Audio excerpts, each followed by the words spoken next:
I'm Diego Cortez with Adam Schoenfeld. Welcome to The Scoop, brought to you by Full Tilt Poker. Scoop. And today we've got a young man. Brandon Cantu. He's already won a World Series of Poker bracelet. He's already won a World Poker Tour event. He's got a lifetime's worth of accomplishments. I would just stop right now. I would wear sweatpants and not leave the house. Maybe. That's what I do anyway.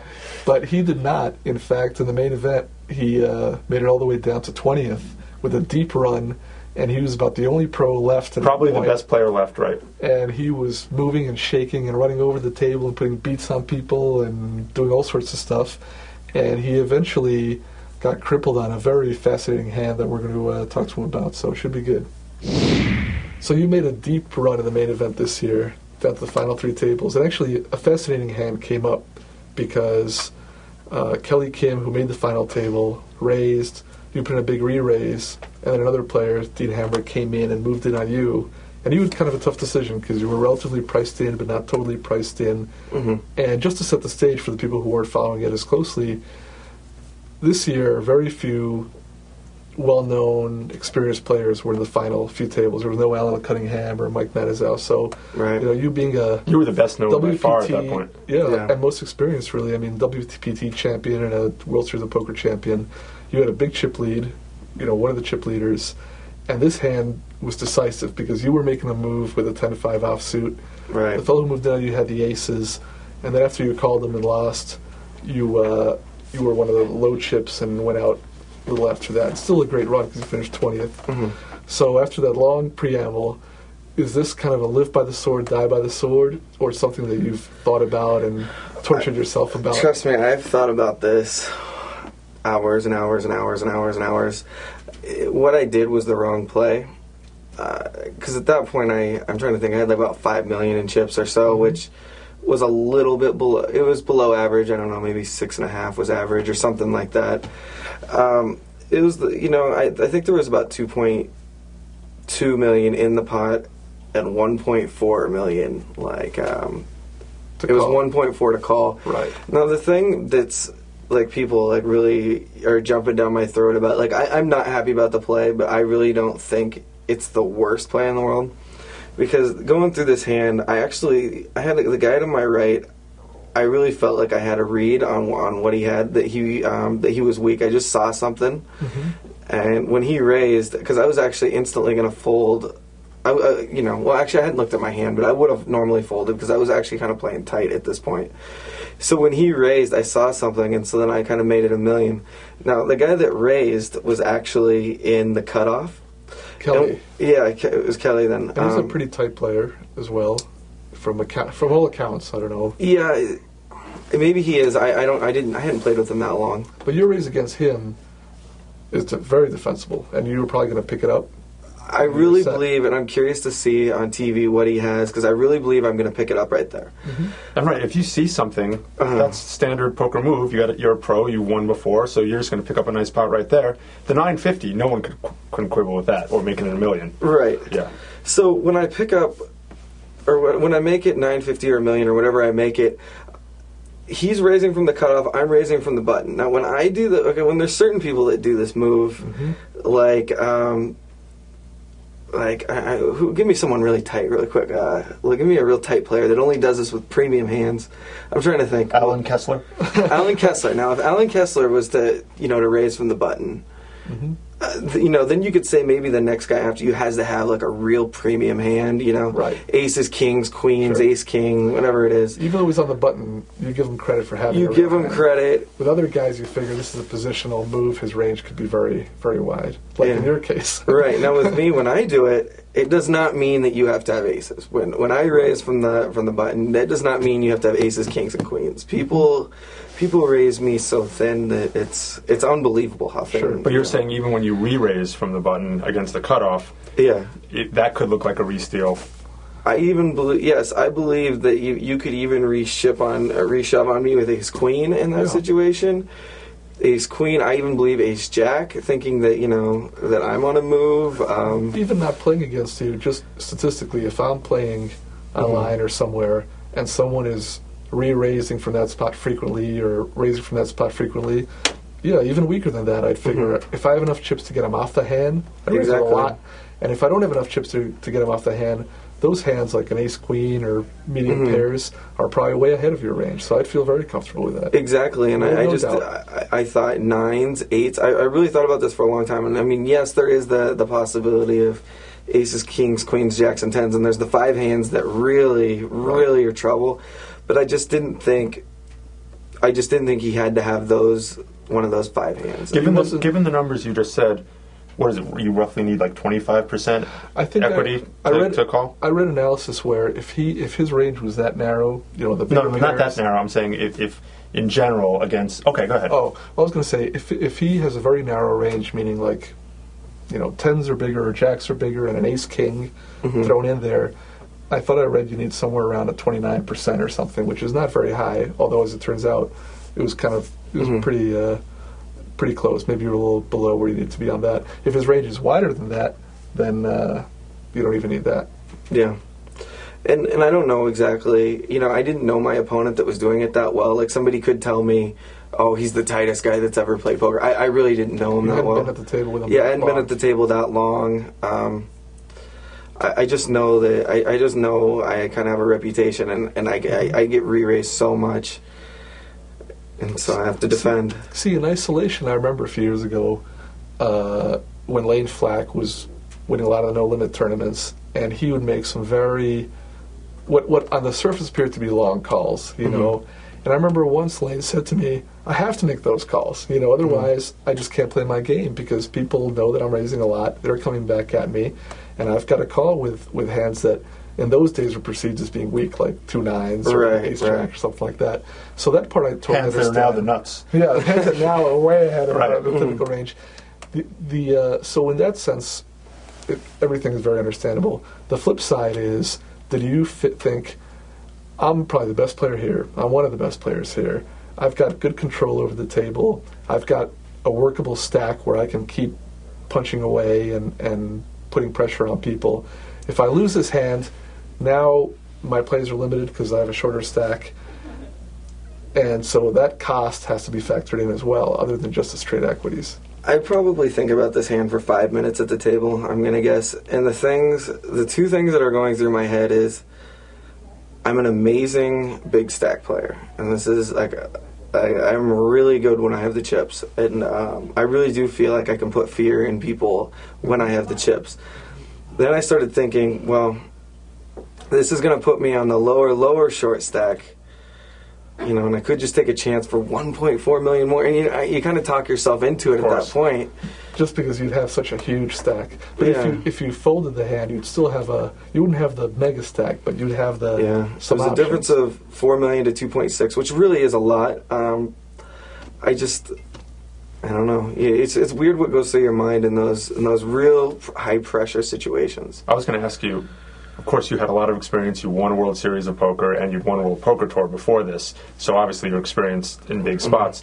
But the main event is something different because this is day 5 or day 6? Day 6, right? Day 7. So 3 tables. You had never been to a day 7 before. I've never been to a day 7. So even for you, it's uncharted territory. You're still a young guy. The mind starts to... It's hard to keep your perfect focus that you might have had on day 2 on day 7. And it really is true. I was mentally insane on day 7. I'm not joking when I say I was mentally insane. Like I would go on day 6 and 7 is when it really got bad. Like I was going on dinner breaks. I would just go sit in my car and I was talking to myself. I was really going insane. Yeah. Like stuff I don't normally do, and people don't realize how tiring it is. I hadn't slept. I hadn't eaten. I couldn't eat. I couldn't sleep. It was unbelievable to be that deep. And the worst part is I guess now looking back on it, I am ready to break out into tears when I busted out because I was so upset by a few of the moves I made, and I feel like I really played terrible on day 6. It was day 5, day 6, and day 7. I really feel I played some of my worst poker. Isn't that weird? The cards were really going good for me. People who haven't been there cannot understand the mindset you get into, how your own mind will play tricks on you, and you make plays that if you could just step away and be your normal self, you'd know are wrong. If I could have stepped away, give me an 8-hour nap, an 8-hour fresh sleep, come back to the table, and then just make my decision, that would have... That's the real test. That's what makes it interesting. I mean, I remember 2 years ago I ended up 67th, so I don't even know what day that is, but the thing about the World Series You're like of Poker... Phil Hellmuth. I can't go 5 minutes without you bringing this up. 67. The thing about the World Series of Poker, unlike the World Poker Tour, is that you're playing till like 2 in the morning every day. Right. Also, the days are like 16 hours long. You don't cut off at 9 p.m. or 10 p.m. and rest. You play like till 2 in the morning, then you might eat, you're wired up, and then all of a sudden you're playing the next day at noon. And it's emotionally draining, it's physically draining. It's really a unique experience from that standpoint. When you say you thought you were playing poorly, is that so? Did that manifest itself in terms of bad reads, or I was making really bad reads? I was wrong. I don't think I've ever been wrong, especially day 6 and day 7. I was wrong over and over, and I mean, I really was coming on the right end of on the flip side. On the like when I'd get it in down 2-1, and I was coming out right a lot of times. I was running really good, but the first 4 days I was playing like amazing to get there, and then I actually got lucky a little bit to get to where I was. But again, I think everybody has to get lucky in that tournament, I'm sure. Of course. Over that period of time, Yeah. I mean, luck can mean you win races where it's even, because that takes a lot of luck to win a bunch of those. Right. Or it can mean like hitting a couple of 2-outers, which I'm sure everyone does to get to the final. at some point. Now, when you won your World Series bracelet, I'd never heard of you before then. I didn't think I saw any caches for you before then. Is that accurate? Yeah, that was the first event I ever played. The first live event? First live event, yeah. First, like, major event. Did you feel confident coming into that? No. I just wanted to cash. It was my first one, I don't think... When you enter your first one, I mean, you think about winning it, but I think you're more thinking about, okay, let's just get a cash. Unless you're just, like, loaded at the time or something. You're just thinking, let's get a cash. Work that way, but it worked out good. And the aggressive style that we've seen from you on TV, you had that from the beginning? No, I used to. Last year I was really tight. Go figure. Really? Yeah, I was. My more aggressive style has come out in the last, I would say, 6-8 months. See, it's interesting because I completely switched my game as of the new year. Like, completely. Was that like a resolution, or just sort of happened? That just sort of happened. I just it actually started at the Win Classic. For some reason, I just started playing different. I can't explain like what happened. I just started playing different, and it worked. It wasn't in response to how people had adjusted to your game. It could be. It could be, and I think I might have to tighten things up and switch things back a little bit. Well, after this main event airs, and yeah, you might have to. I'm going to have some loony hands that are going to come up. It's interesting because one thing I was curious about is the fact that so many younger players, so many guys who've emerged in the last couple of years are really small ball proponents. And not to say they're not aggressive in the right spots, but really they kind of play the fundamental small ball.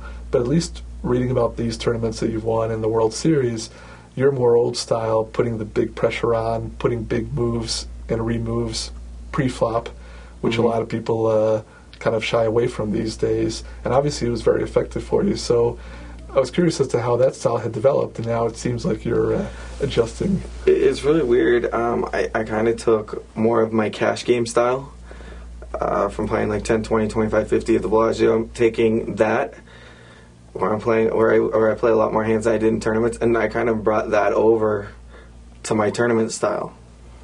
And I used to play my tournament style really tight, and I just kind of opened it up. The thing is, I think it really hurts me in the preliminaries now. I noticed if I could go back to my old style for the preliminaries and my new style for the 10Ks, like, I think it would work a lot better. But it's really hard. It's really, really hard to adjust once you start playing like a fast pace. Like I was trying to play a tournament where I was trying to slow down. It's really hard to slow down. It's hard to take the foot off the gas, right? It is. Well, like it's fun to keep the foot on the gas. It's not fun to fold. No, it's fun to keep the foot on the gas. But it's funny when you play that super aggressive style. There really is a fine line between. Because people, let's say a novice comes in and they're playing super aggressive. You sometimes think that they're fish because they're just spewing the chips everywhere. So you have to know where that line is and stop yourself at that point, or at least be able to move back and forth. Right. There's also one issue that we've talked about a bunch of times, which is that the World Series crowd that's playing is a lot different from some of the World Poker Tour events. So especially the main event crowd. And particularly the main event, but the preliminary events too, where especially the first week, it's people who are kind of taking a shot or maybe seeing if they can make a score early. So, the experience factor is so different that one style against your pro-dominated field might work that doesn't work against one where half the people on the table are amateurs who are just playing one of their only tournaments of the year or their life. So what's coming up for you? What are your plans now? I'm actually leaving tonight for the Borgata. We're gonna play the 5K. I don't know what time that's. I hope they start it in the afternoon, but I don't know. They start in the morning, but I don't know. Does it really start in the morning? I think so. I'm not sure. Well, I get in at like 6 a.m. So catch a few hours sleep. Yeah, catch a few hours of sleep, hopefully. And then I'm going to go over to Europe for World Series Europe and the EPT London. So you'll be playing his more aggressive style. I don't know. I really think I need to change things up a little bit, even though it was working. I do agree that there's no doubt that when ESPN airs that, not just that hand, but I'm sure they're going to focus on you accumulating chips and some of the other big there's hands a few crazy ones that are going to go on there. That wasn't even close to well, that was the worst one, but there's a couple that are just as bad. I can't wait to see this. After that, I mean, you'll definitely need to make adjustments because people will just think that you're some nut. Oh yeah. I mean, we had Isaac Caxton, and he told me afterwards. I wish he'd told it on the show, but he was talking about how player in the 15K event at Bellagio had made a huge move on him, where he was committed to the pot. He put in more than half his stack. This is when the blinds were at the first level. When you have like 300 big blinds, and her play was inexplicable against him. And then just as she was leaving, she said to him, "You're that kid with the fours," or something. Like she'd seen him on TV where he'd made some re-steal, but in a whole different situation. And she just applied it to, well, even though there's no money in the pot, he's probably just something crazy. And people really, one hand will really make an impression on people, and so you can take advantage of that just if you're aware of it. Oh yeah, especially if I could. I know now going into a tournament, especially middle or late, if I catch a rush, it could get. I mean, I could probably get really hot if I catch a rush. You now. can end the tournament like the day one. tournament might be over on the end of day one. We hope so. Well, we wish you the best of luck in all that. It's been interesting, and now when we watch it on ESPN, we'll have a whole different perspective because reading about it really seemed like a decisive hand in a lot of ways. And if you'd won that hand, who knows? I know. I think about that every day. Don't worry. Thanks for coming. But we appreciate it. Yeah. Thanks a lot, Brandon. Thank you, guys. Thanks for joining us on The Scoop, brought to you by Full Tilt Poker. Write to us at The Scoop at cardplayer.com. Look for us on Card Player TV.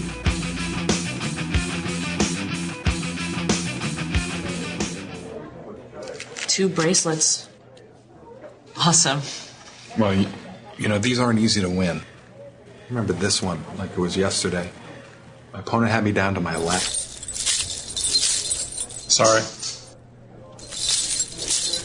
Anyway, it's down to my last few chips. So, I had to call. We play at FullTiltPoker.com.